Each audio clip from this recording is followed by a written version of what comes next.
Right, so today I want to talk about this story, and it's titled Carbon Dioxide Levels Rocketed to an Apex in April and It's Not Stopping. So basically, in a nutshell, CO2 levels remain relatively unchanged. And why this is significant. Now, this article is more of a climate change is this huge issue kind of article. So I kind of just more or less wanted to talk about it. I mean, you can go check out the article if you want.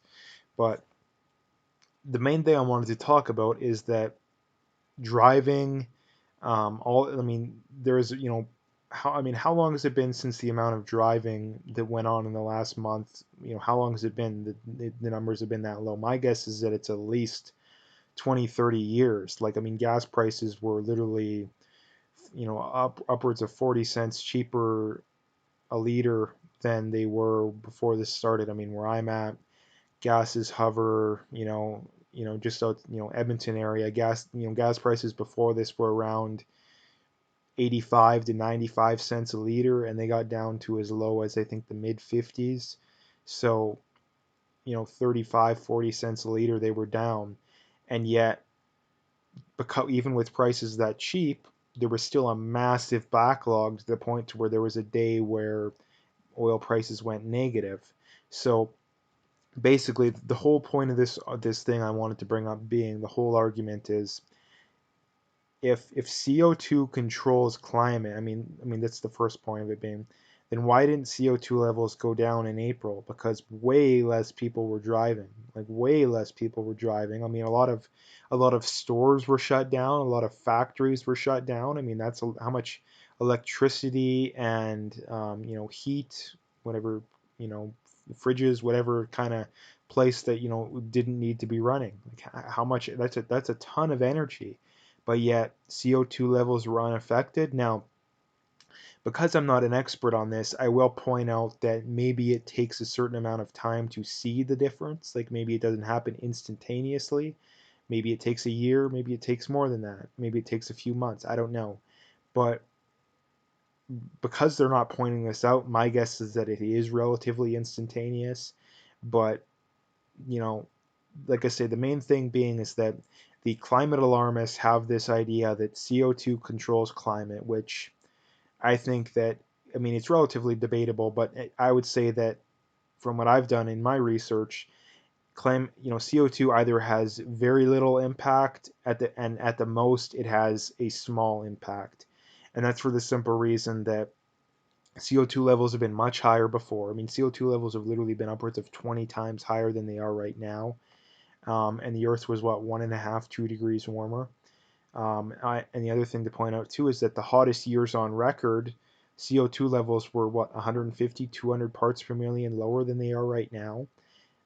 You look at the years with the most hurricanes, with the most floods, all that kind of, and none of those were recent too. Like the warmest years, the years with the most tornadoes, the years with the most floods, the year with the most drought. You look in Australia, for example. I was watching a Tony Heller video, a while back, and he said, yeah, the years with the worst wildfires and the year with the most flooding on Australia were in the 1800s, when CO2 levels were much lower. So again, I could go over examples like that, till the cows come home.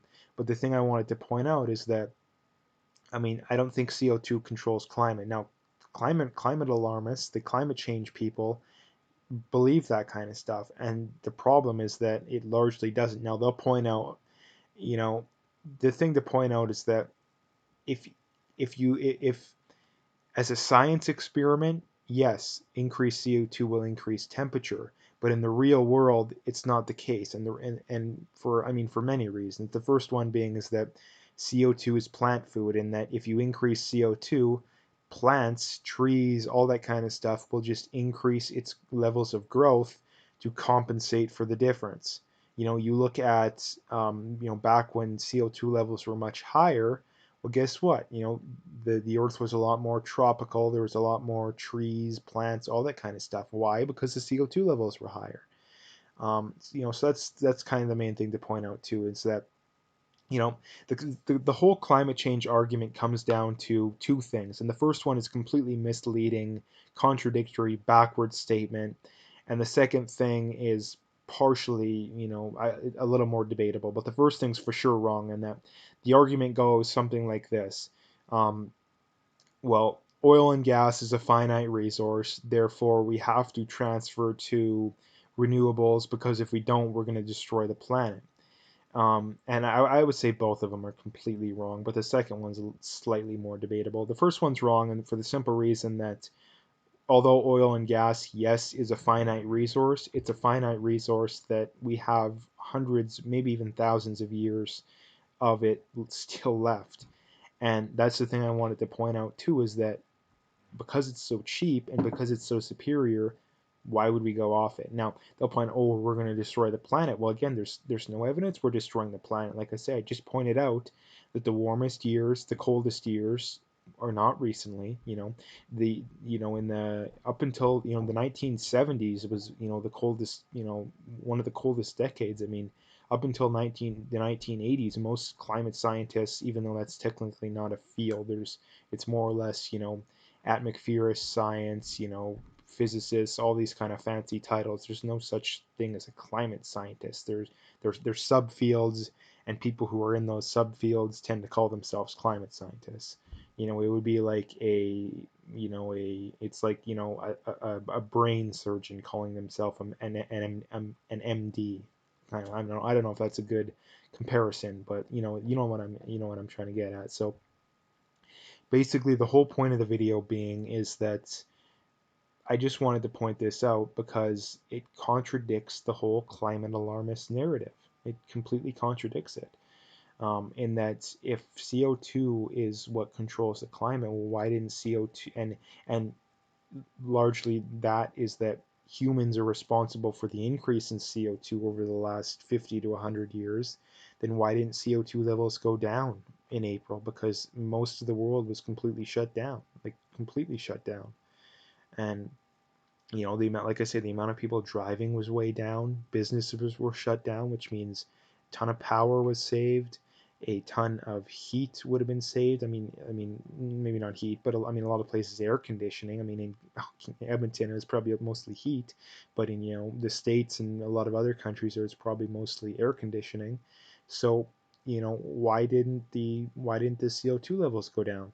Now, it's like I say, CO2. Like I say, I think the debate is anywhere along the lines of humans have such a little impact that it literally does not matter on the low end, and on the high end humans have a small impact, but we don't have to worry for a long time, a very long time. Now the thing that I would point out too is that um, the day we do have to worry, I think that we'll eventually come up with technology that's um, completely, it's not going to be green too. That's the one thing I wanted to point out too, is that the future is not, unless the government literally shoves it down our throats, which is definitely possible. So, if in the future we do have, wind and solar and that's it, and people say, oh, look, I told you we're going to have wind and solar. Well, no, the only way that's going to happen is if the government literally shoves it down our throat. Um, the future will be either nuclear or something that we have no idea right now. Maybe we'll just continue to become more and more efficient with oil and gas. Like that's something that I don't know why more people don't talk about. Like, why can't we just keep developing more and more efficient cars? Why can't we keep developing more and more efficient, furnaces, more and more efficient, light bulbs, all this kind of stuff? Like, why can't we do that? Like, it doesn't, I don't know why more people don't talk about that, because the problem right now is wind and solar is completely inferior, and even if you wanted to go 100% wind and solar, you couldn't, especially in somewhere like Edmonton or most of Alberta. You literally can't, because if it's not windy or sunny, you're screwed. And if it's minus 20 or 30 outside, you're going to freeze. So that's the thing to point out too. And the other problem people always bring up, well, what about batteries? Well, what they don't realize is battery technology is very bad in that if you have a day where it's sunny and it gets to night, the battery technology is so bad that if it's not windy, which a lot of times it isn't, the batteries won't even have enough power to get you to the morning. And that's the thing too, is that battery technology, since batteries were invented, has hardly improved. Like hardly improved. It would be the equivalent to like comparing a TV from, you know, like the 1950s or 60s, like the first TVs they came out, to a TV from like the 1980s, you know, and like, you know, another industry, you know, another comparable industry comparing a TV from the 1960s to the, you know, whatever 4K, you know, super, you know, flat screen or curved screen TVs. You know, that's the difference too, is that battery technology is very poor, and people don't realize how bad it is. Um, so anyway, I kind of covered a lot of topics here. I've kind of jumped around a little more than I wanted to, but again, I always just talk. I never script anything, just talk. So this is something that, like I say, I like making these videos. You know, climate change is something I talk about a lot because the overwhelming majority of the population has no idea what they're talking about when it comes to this kind of stuff. And if you want to disagree with me, fine, but at least be able to cite some stuff. That's the thing I cannot stand, is that 99% of people you debate on climate change, their only argument is, oh, all the scientists agree. You know, that's their only argument. They can't tell you how much the earth is warmed. They can't tell you the current CO2 levels. Now, if I don't have a mountain of evidence to back up what I say, they laugh me out of the room, which I usually do have enough evidence to where usually they get laughed out of the room, um, but they literally don't have anything. They don't have anything. Like, you could learn more than them by doing 5 minutes of watching YouTube videos or going on Google. So that's the thing to point out too. For the people that disagree, great, but at least cite some stuff too. And the other thing to point out too is, don't just throw a graph down in the comments, or throw a graph wherever. You know, just because the Earth is warm. Again, nobody who is a quote unquote climate change denier, even though it's a very, that's a loaded term. It's like a when did you start beating your wife kind of argument. Um, Nobody who is a climate skeptic is arguing that there's no such thing as climate change. There's no such thing as the earth warming. What they're arguing is that humans don't have an impact on it. So to prove your argument right, you have to prove that humans are having an impact, not that climate change is happening. That's, again, that's the other thing that most people do. And any people who make that argument, again, it just goes to show just how little they know. Um, so anyway, I'm going to leave the video there. If you like to, make sure you hit that like and subscribe. Check out my PayPal and email. I got linked in the description. I appreciate any donations, but at the very least, just hit that like and subscribe. And last couple things, as always, check out my BitChute channel if you haven't already, and check out my Twitter as well. Follow me on there. I just got Twitter.